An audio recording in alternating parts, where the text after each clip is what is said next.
आज हम आप लोगों से एक बहुत ही महत्वपूर्ण विषय पे बात करने जा रहे हैं, जिसमें मानव को इस जीवन में दुख क्यों है, उस पर हम लोग बात करेंगे।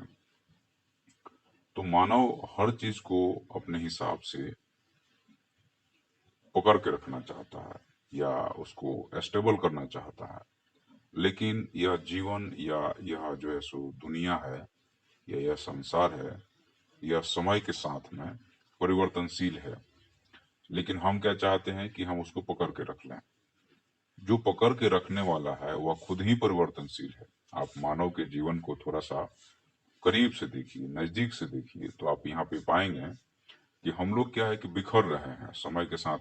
बच्चे हो रहे हैं, बड़े हो रहे हैं, बूढ़े हो रहे हैं और मर रहे हैं। ये हमारे जीवन की प्रक्रिया है जो लगातार चल रही है, और हम चाहते हैं कि नहीं, हम इसको पकड़ के रख लें। जो मजा हमने पहले ले लिया वो आज ले लें, उसको आगे भी लेते रहें, उस प्रकृति को चूसते रहें, इस प्रकृति में भोग विलासिता करते रहें। यह संभव नहीं है। तो जब यह संभव नहीं है या जब यह नहीं मिलता है, तो हम और आप दुखी हो जाते हैं। और हमारे दिमाग में चूंकि एक सुख की एक लकीर खींच गई है कि हमें ऐसा करना है, एक अपने अपने जीवन की एक मापदंड बना लिया है, तो उसको जब पूरा नहीं होता है तो आप दुखी होते हैं। तो एक्चुअल में अगर कहा जाए तो हम जो है सो इस प्रकृति के खिलाफ चल रहे हैं। जहां पे आप एक बाउंड्री लाइन, एक रेखा, एक बेस निर्धारित कर लेते हैं, तो वैसे ही उसी समय पे आप प्रकृति के विरुद्ध हो जाते हैं, क्योंकि प्रकृति में हर चीज बदलने वाला है और आपने जो लाइन खींचा है वह एक स्थिरता की लाइन है जो कि संभव नहीं है। तो जनरली हम लोग देखते हैं कि जब आप नदी की धारा की दिशा में चल रहे हैं तो आपको कोई दिक्कत नहीं है, लेकिन जब धारा की ऑपोजिट चलना शुरू करते हैं तो ऐसे ही आपको प्रॉब्लम भी होना शुरू हो जाता है। तो अगर हम बात करें यहाँ पे बुद्धत्व की, अगर हम बात करते हैं तो स्वभाव के साथ मैत्री की साधना करना ही बुद्धत्व है।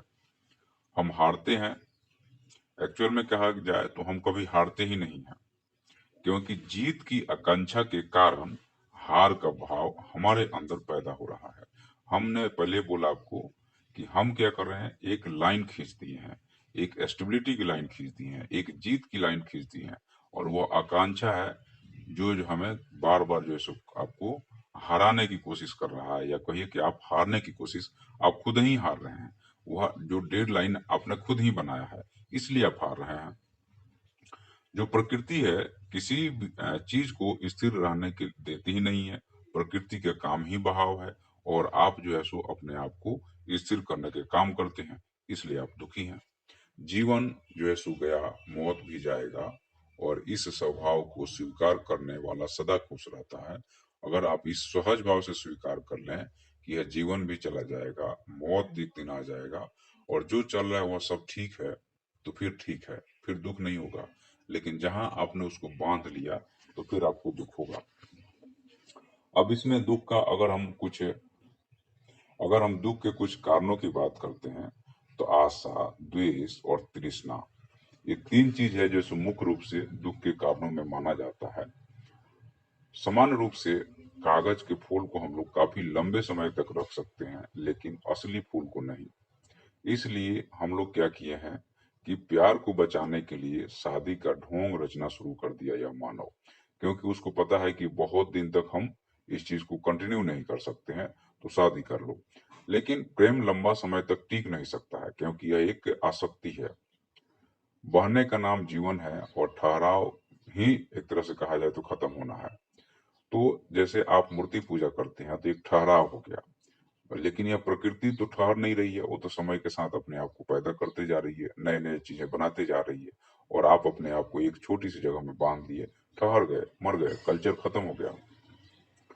तो यहाँ पे एक्चुअल में कहा जाए तो जो फूल चढ़ाना है, मान लीजिए आपको फूल चढ़ाना, पत्थर पे जो स्थिर है वो ठहराव हो गया, उसमें जीवन का संचार नहीं है।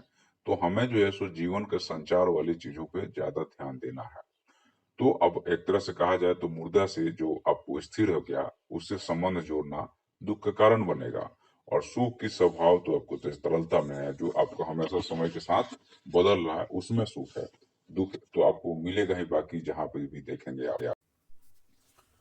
तो जहाँ भी ठहराव है वहीं पे दुख की प्रवृत्ति शुरू हो जाती है। तो हमें ठहरना नहीं है, हमें प्रकृति के साथ चलना है।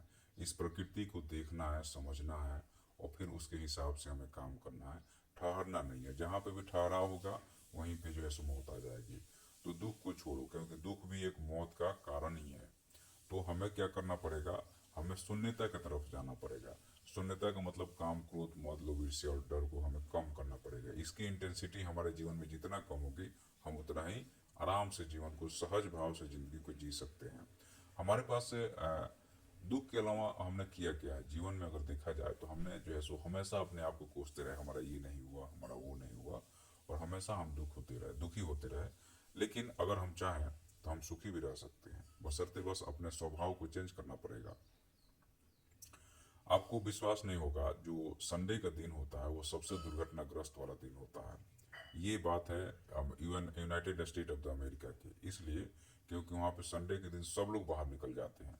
तो एक्चुअल में क्या है कि आप कहीं किसी खाली जगह पे अकेले बैठ के देखो तो आपको डर लगता है। वहाँ और कोई नहीं है, आप और आपका प्रकृति है जिसने आपको बनाया है और आप हैं। तो फिर डरना किससे है? डर तो रहना नहीं चाहिए। तो हमें मन को खाली करो, सन्नाटा को पकड़ो, अकेले बैठो, शून्यता की तरफ जाओ, तो आपको कभी जो है सो इस डर को निकालना पड़ेगा, क्योंकि वह डर ही दुख का कारण है। जितना आप डर के पास रहेंगे उतना ही दुखी रहेंगे।